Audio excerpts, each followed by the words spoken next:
Hi viewers, welcome to metro style. வீடியோக்குள்ளே போகிறதுக்கு முன்னாடி மெட்ரா ஸ்டைலை சப்ஸ்கிரைப் பண்ணாதவங்க சப்ஸ்கிரைப் பண்ணிட்டு கொஞ்சம் சப்போர்ட் பண்ணுங்க. வாங்க வீடியோக்குள்ளே போகலாமா? கார்த்தி ரேவதி சீரியலில் என்ன நடந்துட்டு இருக்குன்னு பார்க்கலாமா? நம்ம மருது கார்த்தி பண்ணுறதெல்லாம் பார்த்துட்டு இன்னும் எவ்வளோ நாளைக்கு தான் இப்போ சும்மா இருக்கிறது, இவனை சும்மாவே விடக்கூடாது அப்படின்னு சொல்லிட்டு ஒரு பிளானை போடுறாருப்பா. மருது நினைக்கிறாரு, டேய் நானும் இந்த கல்யாணம் நல்லபடியாக முடியட்டும், அது வரைக்கும் அமைதியாக இருப்போம் அப்படின்னு சொல்லிட்டு எது பண்ணாம அமைதியாக இருந்தா நீ என்னன்னா ரொம்ப ஓவரால் ஆட்டம் போட்டுட்டு இருக்க. போகிற ஆட்டத்தெல்லாம் பார்த்துட்டு இன்னும் நான் சும்மா இருந்தேன்னா வேலைக்கே ஆகாது அப்படின்னு சொல்லிட்டு 4-5 அடியாலையா இருக்கிறாருப்ல. இங்க பாருங்க, அங்க நிக்கிறான்ல அவன் தான் கார்த்தி. நீ என்ன பண்ற, அவனை போயிட்டு வம்பு இழுக்கிற, புரியுதா அப்படின்னு சொல்லிட்டு 4-5 பேர்கிட்ட சொல்ல அவங்களும் சரி பாஸ் நீங்க சொன்ன மாதிரியே பண்ணிடலாம் அப்படின்னு சொல்லிட்டு வம்பு இழுக்கிறாங்க. ஆனா இவங்க வம்பு இழுக்கிறதுல முதல்ல மாற்ற ஆள் யாருன்னு பார்த்தா நம்ம மயில் வாகனம் தான். சும்மா போயிட்டு இருக்கும்போது மயில் வாகனத்து மேல வேணுன்னே இடிக்கிறாங்க. உடனே மயில் வாகனம் கேட்கறாங்க, சார் பார்த்து வாங்க சார் அப்படின்னு சொன்ன உடனே ஏன் நீங்க பார்த்து வர மாட்டீங்களா அப்படின்னு சொல்லிட்டு அவங்க கேட்க, நீங்க வேணுன்னே இடிச்சிட்டு இந்த மாதிரிலாம் பேசுறீங்க அப்படின்னு சொல்லிட்டு மயில் வாகனம் ஒரு பக்கம் கேட்க, உடனே ராஜராஜன் வந்து சரி மாப்பிள்ள விடுங்க, எதுக்கு தேவையில்லாம பிரச்சனை அப்படின்னு சொல்ல, அதுக்கு வேணுனே வந்து இங்க பாருடா பிரச்சனை பண்றோமாமே பிரச்சனை அப்படின்னு சொல்லிட்டு வேணுனே வம்பிழுக்கிறாங்க. உடனே ராஜராஜன் கேக்குறாங்க, ஏன்பா பெரிய மனுஷன் கூட பார்க்காம தேவையில்லாம வம்பிழுக்கிறீங்களே அப்படின்னு சொல்லிட்டு கேட்டுட்டு இருக்க, பாருடா பெரிய மனுஷனா அப்படின்னு சொல்லிட்டு இது பண்ண, அதுக்கு உடனே கார்த்தி அங்க இருந்து வர்றாரு. பெரியவங்க கிட்ட மரியாதையா பேசணும்னு ஒரு விவசாய இல்ல அப்படின்னு சொல்லி கார்த்தி கிட்ட, யார்டா நீ, உங்ககிட்ட எல்லாம் நாங்க எதுக்குடா மரியாதையா பேசணும் அப்படின்னு சொல்லிட்டு வம்பிழுக்கிறத மருது ஒரு ஆள் கிட்ட போன் பண்ணி சொல்றாங்க. அதான் மருது உங்க வில்லத்தனத்தை மறுபடியும் கழட்டி விட்டுட்டீங்க போலயே. மருது போன் பண்ண ஆளும் வந்துட்டு இருக்காங்க. உடனே நினைச்சிட்டு இருக்காங்க இவங்க கிட்ட எல்லாம் பேசிட்டு இருந்தா சரிப்பட்டு வராது. மருது அங்க இருந்து அடியாள் கிட்ட கை காமிக்கிறாங்க. அப்போ ராஜராஜனை அடிக்க வராங்க பாருங்க. கார்த்திக்கு அதை பார்த்துட்டு கோவம் வந்துச்சு பாருங்க. என்னடா நீங்க, நானும் பேசிட்டே இருக்கேன், நீங்க என்னன்னா ஓவரா பண்ணிட்டு இருக்க மாதிரில இருக்கு அப்படின்னு சொல்ல, உடனே ராஜராஜன் சொல்றாங்க, மாப்பிள்ள வேணாம் மாப்பிள்ள விடுங்க, நீங்கள பார்த்தா வேணுனே வம்புக்கு இழுக்கிற மாதிரில இருக்கு அப்படின்னு சொல்லிட்டு ஒரு பக்கம் அவர் சொல்ல, ஆமா என்ன மாமா பேசிட்டு இருக்கீங்க, உங்களை அடிக்கிறதுக்காக கை வாங்குறாங்க, அதை பார்த்து நான் எப்படி சும்மா இருப்பேன் அப்படின்னு சொல்லிட்டு கார்த்தி ஒரு பக்கம் கோவமா கேட்டுட்டு இருக்காரு. ஆமா ராஜராஜன் சும்மா இருங்க, உங்களே அடிக்க வந்துட்டானுங்க, அவங்கள சும்மா விட முடியுமா என்ன, 4 அடி போட்டு அனுப்பி விடுங்க கார்த்தி அவங்கள. உடனே கார்த்தி வந்து இந்த மாதிரிலாம் பேசிட்டு இருக்க, அதிகாரிங்க உடனே வராங்க. சார் இவங்க தான் சார் இந்த மாதிரிலாம் பண்ணிட்டு இருக்கானுங்க. உடனே அது அதிகாரிங்க சொல்றாங்க, நாங்க வந்து பார்த்தோம் நீங்க தான் இந்த மாதிரி பண்ணிட்டு இருந்தீங்க, நீங்க எழுதி கொடுக்குறீங்களா அப்படின்னு சொல்லிட்டு கார்த்தி அங்க இருந்து கூட்டிட்டு போலான்னு இருக்கிறப்போ, வேணாம் அப்படின்னு சொல்லிட்டு கார்த்தி எதுக்காக அங்க இருந்து கூட்டிட்டு போறாங்க அப்படின்னு சொல்லிட்டு உடனே நடந்த விஷயம் எல்லாத்தையுமே சொல்றாங்க. அச்சோ எதுக்கு தேவையில்லாம அவங்கள வம்பு பிழுத்து கூட்டிட்டு போறாங்க, இப்ப என்ன பண்றதுன்னு தெரியல அப்படின்னு சொல்லிட்டு அவங்க ஒரு பக்கம் யோசிச்சுட்டு இருக்க, இந்த பக்கம் கார்த்திகை அதிகாரிங்க கூட்டிட்டு போயிட்டு பெஞ்சில உட்கார வைக்கிறாங்க. சார் நீங்க இங்க கொஞ்ச நேரம் உட்கார்ந்துருங்க, எனக்கு நிறைய வேலை இருக்கு, நான் போயிட்டு வந்துடுறேன் அப்படின்னு சொல்லிட்டு அவங்க பாட்டு கலைஞ்சு போயிடுறாங்கப்பா. சார் என்ன தேவையில்லாம அவங்க அங்க இருந்து வெளியே கொண்டு வரணும்னு, நீ யாருப்பா, அங்கைக்கும் உனக்கு என்ன சம்பந்தம், நீ பேசுறத பார்த்தா என்னமோ மாப்பிள்ளை மாதிரில பேசுற, நாளைக்கு என்ன உனக்கு கல்யாணமா என்ன அப்படின்னு சொல்லி கேட்ட உடனே, ஆமா சார் எனக்கு கல்யாணம் தான் அப்படின்னு சொல்றாங்க. என்னையா அங்க மாப்பிள்ள தான் யாரு அப்படின்னு சொல்லிட்டு அவரே கன்ஃபியூஸ் ஆகி போன் அடிச்சு கேக்குறாங்க. யோ அங்க யாரையா மாப்பிள்ள அப்படின்னு சொல்லி கேட்ட உடனே, மாப்பிள்ள இங்கதான் சார் இருக்காங்க அப்படின்னு சொன்ன உடனே, அப்பனா உன்னால நாளைக்கு சூழ்ச்சி நடக்க போகுது கரெக்டா அப்படின்னு சொல்லிட்டு கார்த்திய ஒழுங்கா விசாரிக்காம நீதான் இதுக்கெல்லாம் காரணமா அப்படின்னு சொல்லிட்டு தப்பா நினைச்சிட்டு நீ உள்ள போ அப்படின்னு சொல்லிட்டு கதவை திறக்கிறாங்க. இதெல்லாம் சரியில்லை அப்படின்னு சொன்ன உடனே கதவை பூட்டியும் விட்டுறாங்கப்பா. உடனே இந்த பக்கம் ராஜராஜனும் மயில் வாகனமும் யோசிச்சுட்டு இருக்காங்க, எப்படியாவது நம்ம கார்த்தி மாப்பிள்ளையை வெளியே கொண்டு வரணும், இப்ப நடந்ததெல்லாம் பார்த்தா தேவையில்லாம யாரோ அவங்கள சூழ்ச்சியில மாட்டி விட்டுருக்காங்கன்னு தான் நினைக்கிறேன் அப்படின்னு சொல்லிட்டு ராஜராஜன் ஒரு பக்கம் நினைக்க, இது யார் பண்ண வேலையா தான் இருக்கும் அப்படின்னு சொல்லி யோசிச்சுட்டு இருக்கும் போது தான் ராஜராஜன் வந்து மருது பேசுறத ஒட்டி கேட்டுட்டு இருக்காரு. உடனே ராஜராஜன் நினைக்கிறாரு, ஓ இதுக்கெல்லாம் பின்னாடி நீ தான் இருக்கியா, இதெல்லாம் உன்னோட வேலை தானா மருது அப்படின்னு சொல்லி நினைச்சிட்டு, நீ சதிகாரனா இருப்பேன்னு தெரியும், இவ்வளவு பெரிய சதிகாரனா இருப்பேன்னு இப்பதான்டா புரியுது அப்படின்னு சொல்லிட்டு இந்த விஷயத்தெல்லாம் மயில் வாகனத்துக்கிட்ட சொல்லிட்டு இருக்காங்க நம்ம ராஜராஜன். ஆமா உங்களுக்கு அவனை பத்தி முழுசா தெரியாது மாமா, இதெல்லாம் அவன் பண்றதெல்லாம் சாதாரண விஷயம் தான், இதை விட பெரிய விஷயம்லாம் பண்ணிட்டு இருக்கான் தெரியுமா, அதுக்கெல்லாம் கார்த்தி மாப்பிள்ள சேர்த்து அவனுக்கு பெரிய ஆப்பா வைக்க போறாரு, பார்த்துட்டே இருங்களேன் அப்படின்னு சொல்லிட்டு இருக்காங்க நம்ம மயில் வாகனம். சரின்னு சொல்லிட்டு இந்த பக்கம் ராஜராஜனும் மயில் வாகனமும் நம்ம கார்த்தியை பார்த்துட்டு வந்துடலாம் அப்படின்னு சொல்லிட்டு கிளம்புறதுக்காக இருக்கும்போது உடனே ரேவதி வந்து நானும் வருவேன் அப்படின்னு சொல்லிட்டு அடம்பிடிச்சு அவங்க கூடயே போறாங்கப்பா கார்த்தியை பாக்குறதுக்காக.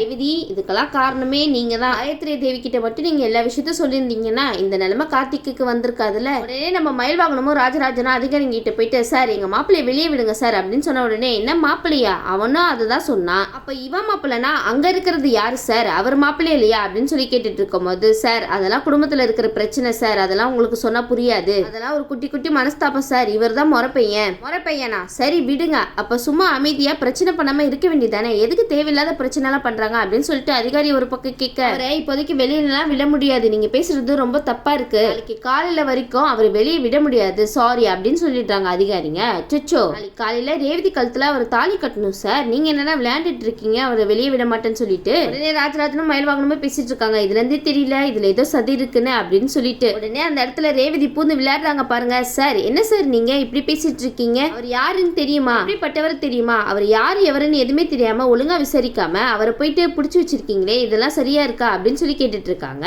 இங்க பாருங்க மேடம், தேவையில்லாம இங்க வந்து பேசிட்டு இருக்காதீங்க, இது என்னோட டியூட்டி டைம்ல வந்து என் டைமை வேஸ்ட் பண்ணிட்டு இருக்காதீங்க, தயவு செய்து இங்க இருந்து கிளம்புறீங்களா, நான் என்ன பண்ணு ஏது பண்ணணும்னு தெரிஞ்சுதான் பண்ணிருக்கேன், 2 பேர் ஸ்ட்ராங்கா எழுதி கொடுத்துருக்காங்க, அதுக்கு நான் ஆக்ஷன் எடுத்து தானே ஆகணும், தேவையில்லாம இங்க வந்து டைம் வேஸ்ட் பண்ணிட்டு இருக்காதீங்க மேடம், நீங்களா வெளியே போகலாம் அப்படின்னு சொல்லிட்டு ரைட்டா சொல்லிடுறாங்க அதிகாரிங்களா. தேவதிக்கு என்ன பண்றது ஏது பண்றதுன்னு ஒண்ணுமே தெரியல, என்னடா இது இவங்க இவ்வளவு ஸ்ட்ரிக்டா பேசுறாங்களே, நம்ம கார்த்தி மாமாவை எப்படி வெளியே கொண்டு வருது அப்படின்னு சொல்லிட்டு அவங்க ஒரு பக்கம் யோசிச்சுட்டு இருக்காங்க. உடனே ரேவதி கேக்குறாங்க, சரி சார் நான் கொஞ்ச நேரம் எங்க மாமா கிட்ட பேசிட்டு வரலாமா அப்படின்னு சொல்லி கேட்ட உடனே சரி மேடம் உங்களுக்கு 5 minutes டைம் தரேன், டக்குன்னு பேசிட்டு இந்த இடத்த விட்டு காலி பண்ணிடுங்க அப்படின்னு சொல்லிடுறாங்க.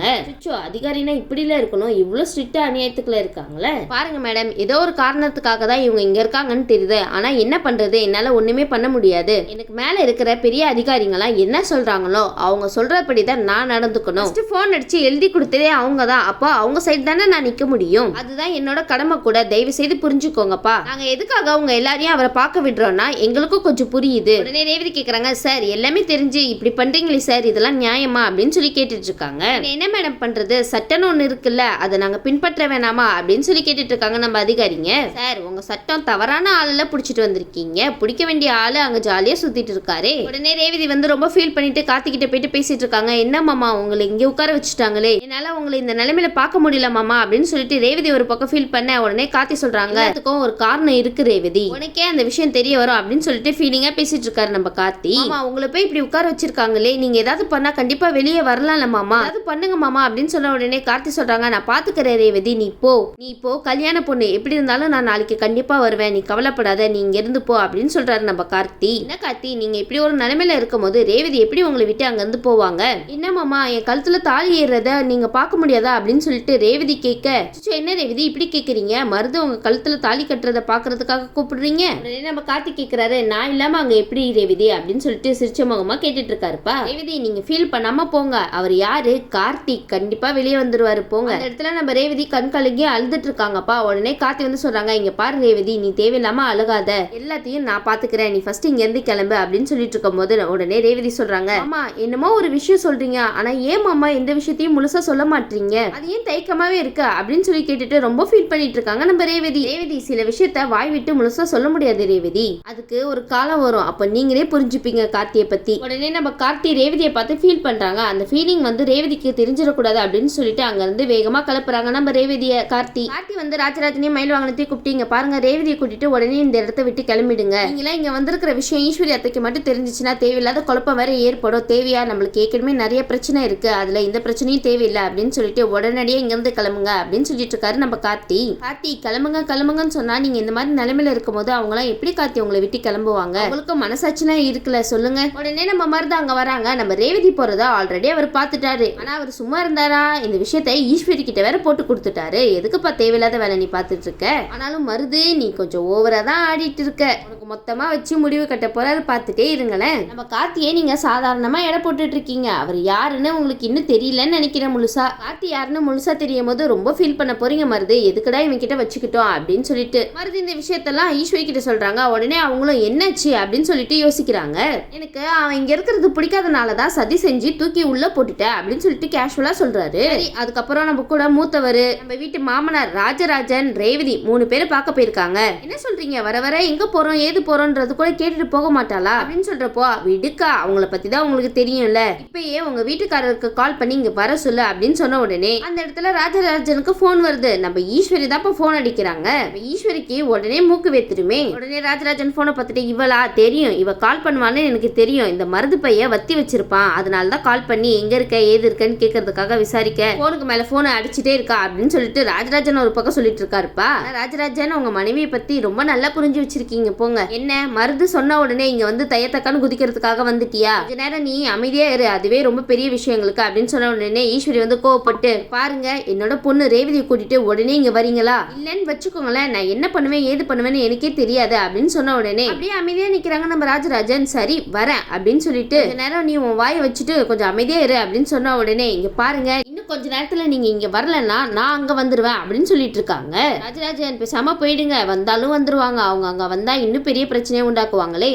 பாருங்க சரியான இடத்துலதான் உங்க தங்கச்சி பையனை உட்கார வச்சிருக்காங்க, என்ன புரியுதா நான் சொல்றது? உடனே ராஜராஜன் இதை கேட்டு கோவப்பட்டு, என் தங்கச்சி பையன் வருவாண்டி, வந்து உன்னோட ஆட்டத்துக்கு தான் பதில் சொல்லுவான், அதை சொல்றதை கேட்கறதுக்கு நானும் ரொம்ப ஆர்வத்தோட இருக்கேன். பாருங்க தேவையில்லாம இதெல்லாம் பேசிட்டு இருக்காதீங்க, உடனே பொண்ணை கூட்டிட்டு இங்க வர வழிய பாருங்க, நாளைக்கு விடிஞ்சா என்ன மாதிரி வாழ்க்கை அவளுக்கு மாற போகுது. நீங்க என்னன்னா நேரம் காலம் தெரியாம நம்ம பொண்ணு ஸ்டேஷனுக்கு போய் கூட்டிட்டு போயிருக்கீங்க, கொஞ்சமாவது அறிவு இருக்கா அப்படின்னு சொல்லி கேட்டுறாங்க. என்ன ஈஸ்வரி பொசுக்குன்னு இப்படி கேட்டுட்டீங்க? சரி சரி நீ கம்முன்னு இரு, நான் கூட்டிட்டு வரேன் அப்படின்னு சொல்லிட்டு, ரேவதி உங்க அம்மா தாமா அங்க சும்மா இல்லாம கச்சபச்சான கத்திட்டு இருக்கா, வா நம்ம இங்க இருந்து போலாம் அப்படின்னு சொல்லிட்டு கூட்டிட்டு போயிட்டு இருக்காங்கப்பா நம்ம ராஜராஜன். உடனே ராஜராஜன் வந்து மயில் வாகனத்துக்கிட்ட சொல்றாங்க, இங்க பாருங்க மாப்பிள்ள, நாங்க 2 பேரும் அங்க போறோம், இங்க இருந்து நாளைக்கு காலையில கார்த்தி மாப்பிளைய கூட்டிட்டு வந்துருங்க அப்படின்னு சொன்ன உடனே அவங்க 2 பேரும் கிளம்பி போறாங்க. நம்ம ராஜராஜன் ரேவதியை கூட்டிட்டு கார்ல போயிட்டு இருக்கும் போது நம்ம ரேவதிக்கு கொஞ்சம் கூட மனசே சரியில்லை அங்க இருந்து வர்றதுக்கு. ஆமாப்பா அவங்களுக்கும் கவலை இருக்கும்ல, நாளைக்கு கார்த்தி வந்து தாலி கட்டுவாரு அப்படின்னு சொல்லி நினைச்சிட்டு இருக்காங்க. ஆனா இப்ப என்னன்னா அதிகாரிங்க அவங்கள பிடிச்சிட்டு போயிட்டாங்களே, அதனாலதான் ரொம்ப ஃபீல் பண்ணி யோசிச்சுட்டே இருக்காங்க போல. ஆமா